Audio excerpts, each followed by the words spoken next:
Report के माध्यम से।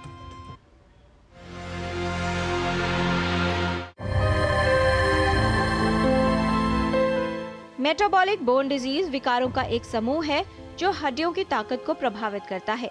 खनिज जैसे कैल्शियम, फास्फोरस या विटामिन डी का असंतुलन हड्डी के द्रव्यमान, विकास और टर्नओवर यानी हड्डी के नए ऊतकों को बनने में बाधा डालता है।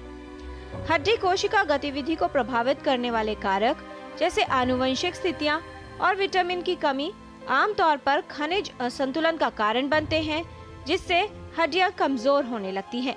मेटाबॉलिक हड्डी रोग जन्मजात हो सकता है या फिर आने वाले जीवन में भी विकसित हो सकता है।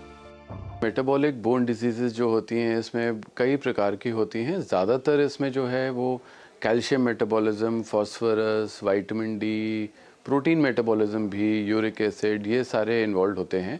प्राइमरीली जो इसमें होता है वो कैल्शियम मेटाबॉलिज्म इफ़ेक्ट करता है और उसके लिए कई बीमारियां होती हैं जो कि जन्म से ही, बचपन से ही शुरू होती हैं और बुढ़ापे तक भी जाती हैं। बचपन से अगर हम शुरू करें तो बच्चों में अगर विटामिन डी की कमी हो, कैल्शियम की कमी हो तो रिकेट्स नाम की बीमारी होती है जो कि जिसमें कि विटामिन डी और कैल्शियम की कमी की वजह से हड्डियाँ, बहुत सारे सिम्टम्स आ जाते हैं बच्चों को, जैसे कि उनके जो स्कल की हड्डी होती है वो थोड़ी सॉफ्ट रहती है, माथा थोड़ा फूला रहता है, दांत निकलने डिलेड हो जाते हैं या गलत निकलते हैं, उनके कलाई की हड्डियाँ चौड़ी हो जाती हैं, घुटने टेढ़े हो जाते हैं, रीढ़ की हड्डियाँ भी टेढ़ी हो सकती हैं, उनके छाती में भी बोन्स की बनावट अलग बन सकती है, पेट थोड़ा सा निकला हुआ होता है। ये सारे सिम्टम्स हैं जो कि रिकेट्स की वजह से होते हैं।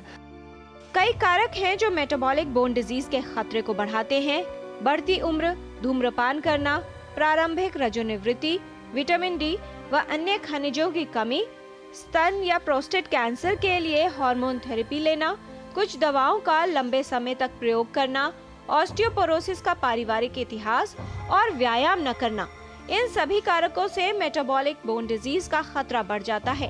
पूरे मेटाबॉलिज्म को करेक्ट किया जाता है विटामिन डी देकर, कैल्शियम देकर, और जब वो करेक्ट हो जाता है, अगर कुछ टेढ़ापन परमानेंटली आ गया है तो उसको ऑपरेशन करके उन हड्डियों को सीधा भी किया जा सकता है। यही चीज़ जैसे जैसे उम्र बढ़ती है, यंग एडल्ट्स में भी इन्हीं वजह से ही एक बीमारी होती है जिसको कि हम ऑस्टियोमलेशिया बोलते हैं, और हड्डियां सॉफ्ट हो जाती हैं, उनमें भी टेढ़ापन आ सकता है और टूट भी सकती हैं। और जैसे जैसे उम्र बढ़ती है उसको एक और बीमारी होती है जिसको हम ऑस्टियोपोरोसिस बोलते हैं, जिसमें कि हड्डियां कमज़ोर हो जाती हैं।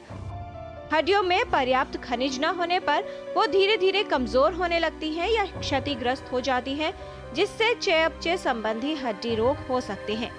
खनिज हेमियोस्टेसिस को प्रभावित कर सकते हैं, जिससे शरीर ये सुनिश्चित करता है कि कैल्शियम, विटामिन डी और फास्फोरस की मात्रा सही है। हड्डियां इन खनिजों को संग्रहित करती हैं, पुनर्निर्माण और विकास के लिए इनका उपयोग करती हैं।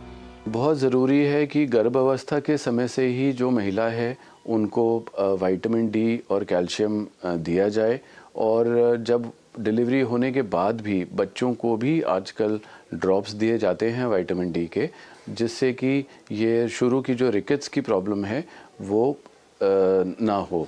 और यंग एडल्ट्स में भी और आगे जाके एडल्ट्स में भी इट इज़ वेरी इम्पॉर्टेंट, बहुत ज़रूरी है कि विटामिन डी और कैल्शियम और प्रोटीन्स ये सही मात्रा में पहुंचते रहें और एक्सरसाइज करते रहें ताकि बोन्स स्ट्रांग रहें और आगे जाके ये प्रॉब्लम ना रहे।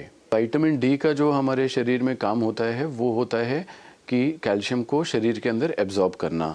प्राकृतिक रूप में ये विटामिन डी हमारी स्किन बनाती है, हमारी चमड़ी बनाती है धूप से। अगर वो धूप का एक्सपोजर नहीं होता है तो फिर वो विटामिन डी नहीं बनता है शरीर में, तो और उसकी कमी हो जाती है, तो फिर हम चाहे जितना भी कैल्शियम खा लें खाने में, वो एब्जॉर्ब नहीं होता है या कम एब्जॉर्ब होता है, और धीरे धीरे करके हड्डियां भी कमज़ोर हो जाती हैं। इसलिए बहुत ज़रूरी है कि विटामिन डी की जांच करें, धूप का एक्सपोजर सही प्रकार से हो, ताकि प्राकृतिक रूप से भी अगर विटामिन डी बन जाए, और अगर कम निकलता है तो हम विटामिन डी सप्लीमेंट्स ले सकते हैं। यदि ये गतिविधि ठीक से ना हो तो हड्डियां धीरे धीरे कमजोर होने लगती हैं, जिससे हड्डी टूटने व अन्य समस्याएं होने की संभावना बढ़ जाती है। कुछ सावधानियां और स्वस्थ जीवन शैली अपनाकर मेटाबॉलिक बोन डिजीज के खतरे से बचाव किया जा सकता है। किरण भारद्वाज, डीडी न्यूज।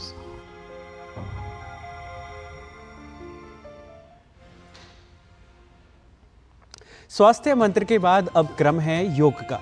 योग जो कि हमारी कई शारीरिक